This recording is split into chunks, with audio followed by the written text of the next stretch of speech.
वचन, प्यारा वचन, ईशो मसीह का प्यारा वचन, पाव को दीप को राह को रोशन, ये है मसीह का प्यारा वचन, ये है वचन प्यारा। परमेश्वर के धन्य नाम की महिमा हो। प्रभात मनन के सत्र 1926 में आप सभी का बहुत ही विनम्रता के साथ स्वागत करता हूं।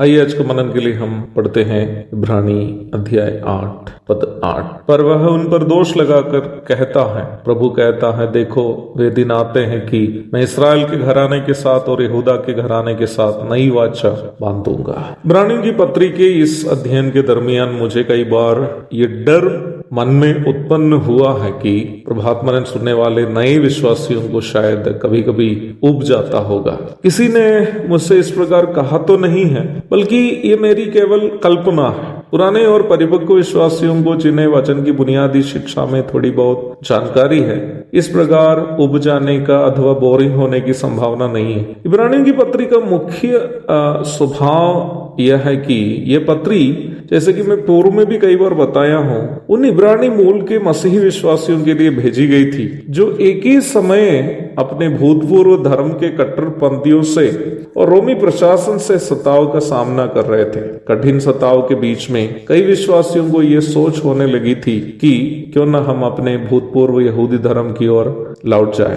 इस परिप्रेक्ष्य में लेखक संभवतः प्रेरित पौलुस उन्हें समझा रहा है कि मसीही विश्वास यहूदी धर्म से क्यों श्रेष्ठ है। निम्न बात समझाने के लिए लेखक यहूदी धर्म की प्रथाएं जो न्याय व्यवस्था पर आधारित है, एक एक करके सामने लाकर उसे यीशु मसीह और नया नियम की शिक्षा के साथ तुलना करके यहूदी विश्वासियों को समझा रहा है कि मसीह विश्वास उन सब कर्मों एवं अनुष्ठानों से अधिक क्यों उद्धार एवं पाप क्षमा के लिए लाभकारी है। बहुत अधिक यहूदी धर्म के कर्मों एवं अनुष्ठानों की चर्चा जब बार बार की जाती है तो नए विश्वासियों को या उन लोगों को जिन्हें बाइबल की बुनियादी बातों पर जानकारी कम है, सुनने की रुचि कम होने की संभावना है। पर यदि हम सीखने की इच्छा से प्रभु पर भरोसा करते हुए अध्ययन करेंगे तो हमारे आत्मिक जीवन के लिए यह पत्री बहुत अधिक लाभकारी अवश्य साबित होगी। इस पत्री की एक और विशेषता यह है कि कई विषय जिसकी चर्चा इसमें की जा रही है, कई पदों में फैले हुए होने के कारण केवल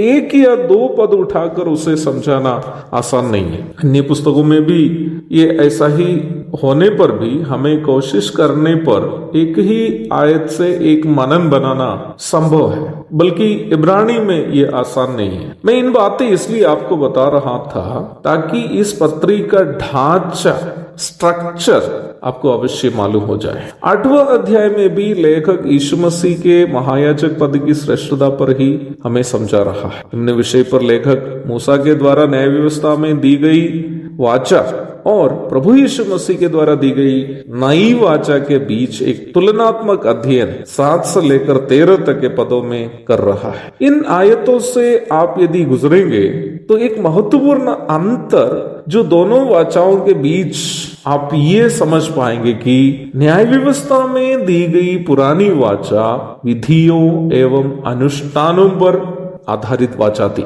वही यीशु मसीह के द्वारा दी गई नई वाचा व्यक्तिगत संबंध पर आधारित है। संक्षेप में बोलूं, न्याय व्यवस्था कर्मों एवं अनुष्ठानों का निर्वाह करते हुए परमेश्वर के साथ संबंध बनाने के लिए इस्राएलियों को प्रेरित करती थी।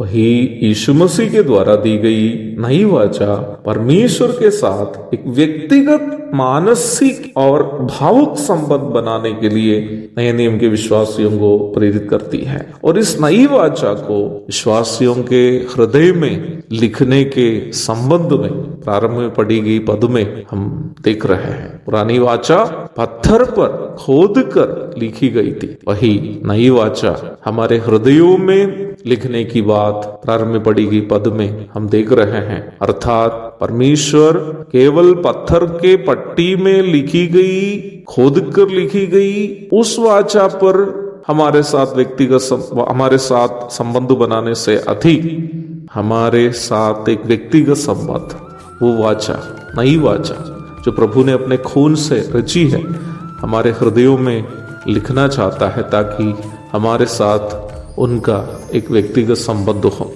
प्रभु दया करे, इस अध्ययन जारी रहेगा। तब तक के लिए आपसे विदा हो जाता हूँ। प्रभु के धन्य नाम की महिमा हो। आमीन।